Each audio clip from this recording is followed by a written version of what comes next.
one of the key persons that we saw on the screens attending the launch is respected economist and member of the New Patriotic Party, Kwame Pienim, who's joined us on the line now. Sir, you're welcome to Eyewitness News.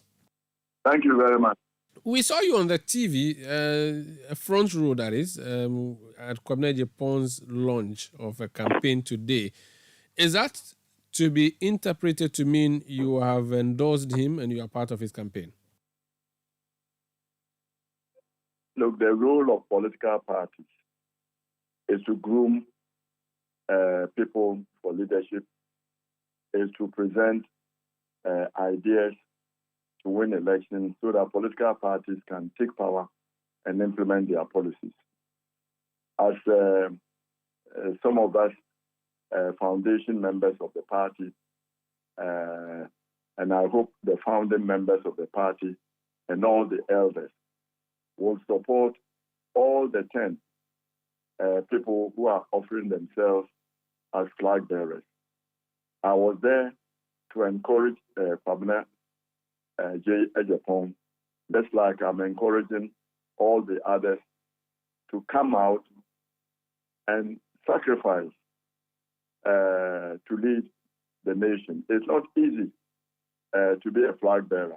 These young people are going to go out into the country and spread the message of the party. They are the ones who are going to energize the people at the party base, hopefully give them confidence, not to lose confidence in the political system. Is the only thing we have to go and fight and preserve the democratic dispensation, free press, civil liberties that we want at a hard cost to a lot of people. Yes, I was there to support Kwabena Ejapong, just like I support all the other 9. To go out, it is not for me to select the flag bearer, nor is it for the 900 superdelegates who are supposed to thin the number down to 5 in case there are more than 5. So that the 220,000 delegates from the polling station, the grassroots members, that's their job. They will meet at the appropriate time and select one of them. And I hope that when they select one, all the others will rally behind them.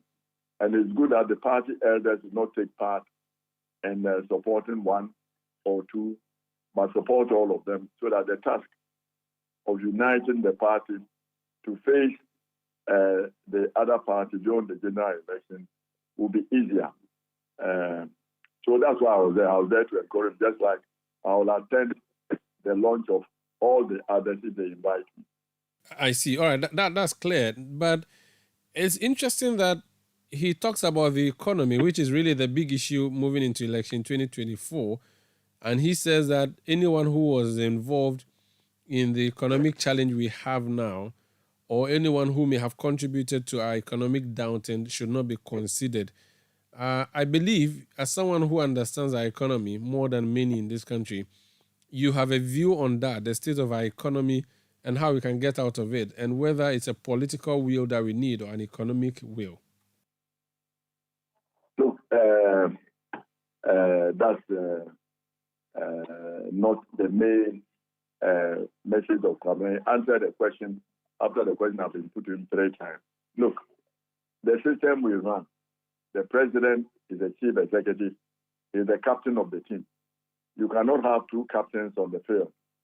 So if you are in there, you are there to help the president implement his vision, and he selects the other team players. Okay, so I don't think it is fair to say that somebody has been part of it. We've all been part. I've been part. Kwabena was part in the campaign to get Nana elected. So we've all been part. Ghanaian citizens, the majority of us voted for him. So we've all been part.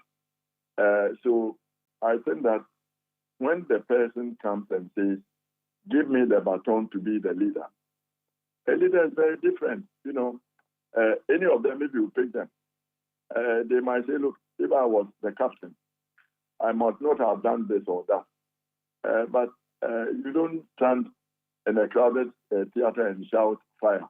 You know, as a member of government, your job is to have your say at cabinet and then you let the president have his way, just like opposition members have their say, but they also should be matured enough to let the government have its way. That's the way we do it. So my attitude is very different. We encourage all of them to sell themselves and not to talk about other people, because it makes the work of the elders of the party easier when the candidate is selected to bring all of them together behind one candidate. You are an elder of the party. For you, the position is that no elder should support anybody because you are looking for peaceful cohesion and all of that. You saw the contest in 2007. You saw the consequence of that. The party thinks that the electoral college system, which is the super delegate system, is going to cure this problem.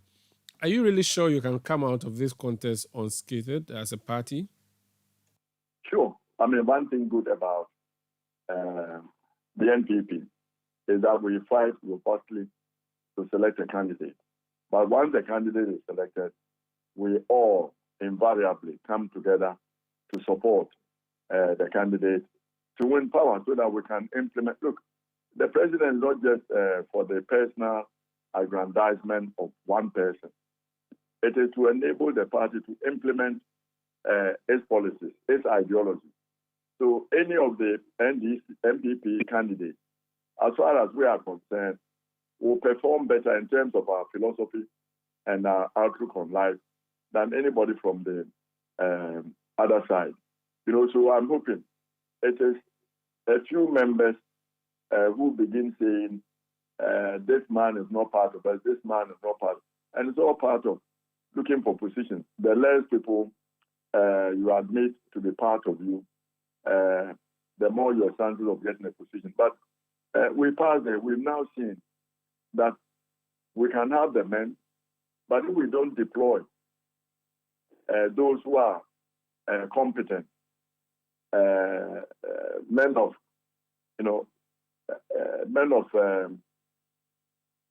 professional competence and also moral integrity, we endanger the chances of the tradition in the future. And I'm hoping that the followers, will adhere to the advice of the elders who've seen it all. Please don't take sides. Encourage all your children. They are all our children. We work with them, all of them. All of them. I work with all of them. All the 10 candidates who won the flag bearership. We like them for different areas. Just like as a father, I love all my children equally, and but you love them for different characteristics, different aspects of their life. But you don't show one son that you prefer somebody to them. It can be traumatic, and it can be highly devastating. I saw it as a child, growing up. So that's what I tried, and all of us. It's difficult, but all of us should try. This point you made about the deployment and how carefully the deployment ought to be, so that even if you have the men, if you don't deploy them properly, you will see a problem. You reckon that that's what happened in this current administration, that the deployment was not properly done, and that is why we had the challenge we had? I think that is the problem of Ghana.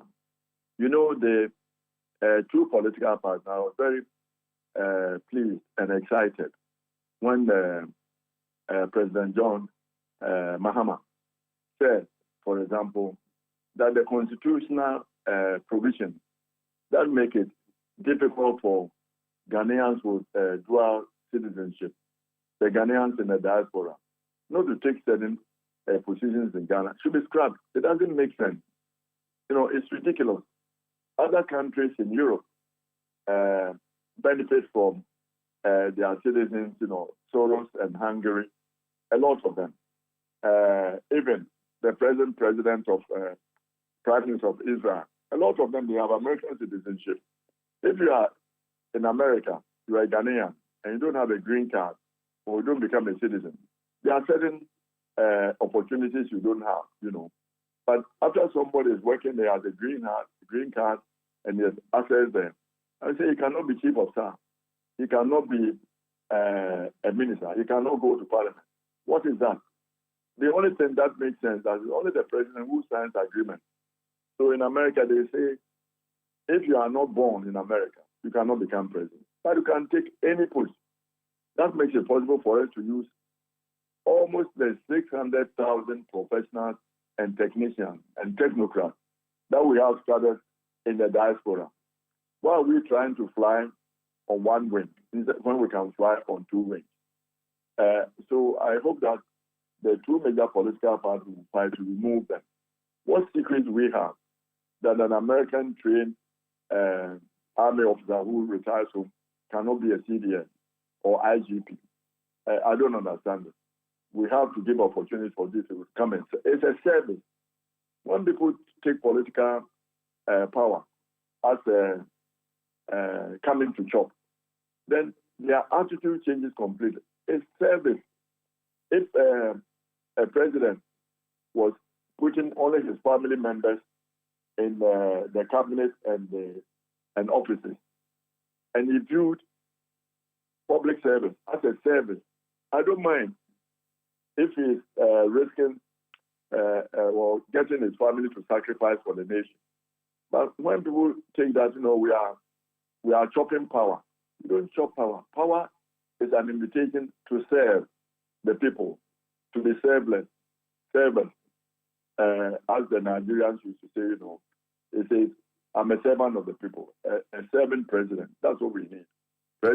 Servant public servant, selfless, dedicated, passionate about the poor. So when you take 10,000, 100,000 bribes, and you go to the village and there's a school, no chairs for the children to sit on, and they are sitting on stools, I hope you have high blood pressure. Finally, sir, the economy has taken a hit. Your party campaigned on some lofty ideas. Are you sure it's going to be an easy campaign for you in 2024 because the economy is going to be the subject of debate? No, I hope it's going to be difficult. 2024, and this is why I applaud the young people who are brave enough to say we are prepared to sacrifice to go and take on this challenge. It's going to be very difficult to get the economy back, and not only to get it back, but to make sure that we put in place processes that make it difficult to go back to where we are. As I said at the launch, madness is defined as repeating the same process and expecting to get different results. If we don't change drastically how we develop, and as the Romans used to say, make haste slowly, we have to cut our coat according to our cloth. And we have to make sure that the monies we get value for money. And that all the things we put together, procurement agency, value for money audit, we scrap all of them. Because it provides avenues for people to just take money. And we need to get rid of incompetence and corruption. Those two are more important. The management of the economy is not too difficult if there's no corruption. Why was it possible for Riata to borrow so recklessly? Every document was sent to Parliament. What were the 275 parliamentarians who pay for? What are they doing? Go and read the Financial Management Act and the regulations that go with it. Every document should have gone with a financial analysis. And now, it seems after we've gone into the gutter, then all of us realized there was something called debt sustainability. It should have been accompanied with every loan that we were borrowing. So parliamentarians failed this nation. They accommodated all the borrowing. And all of us have to be able to serve our members of parliament do your job properly. so that we don't get into this. So for me, killing corruption, incompetence are more important. The direction of the economy, if there's no incompetence and corruption, Ghana has the men, both within Ghana and outside, to solve the problem. And those men are in your party, you believe? They are everywhere in Ghana. Very well. NTB has good, fine economies. We have some. It's a direction. Let's kill corruption. Let's kill incompetence in both parties. And I'm hoping that the Electoral Commission will become proactive in making sure that the political parties have good governance processes. When we are having our elections, that they make sure that there's an even playing field.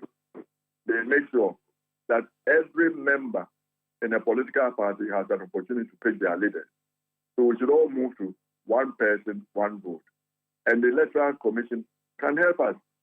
They should vet our constitution, and those that are not democratic, tell us to change them or sanction the party. We cannot have political parties that do not obey their constitutions, that do not practice good governance processes, that are not transparent, that are not accountable, become governing parties, and all of a sudden, presto, they become accountable and democratic. We cannot. We have to change that.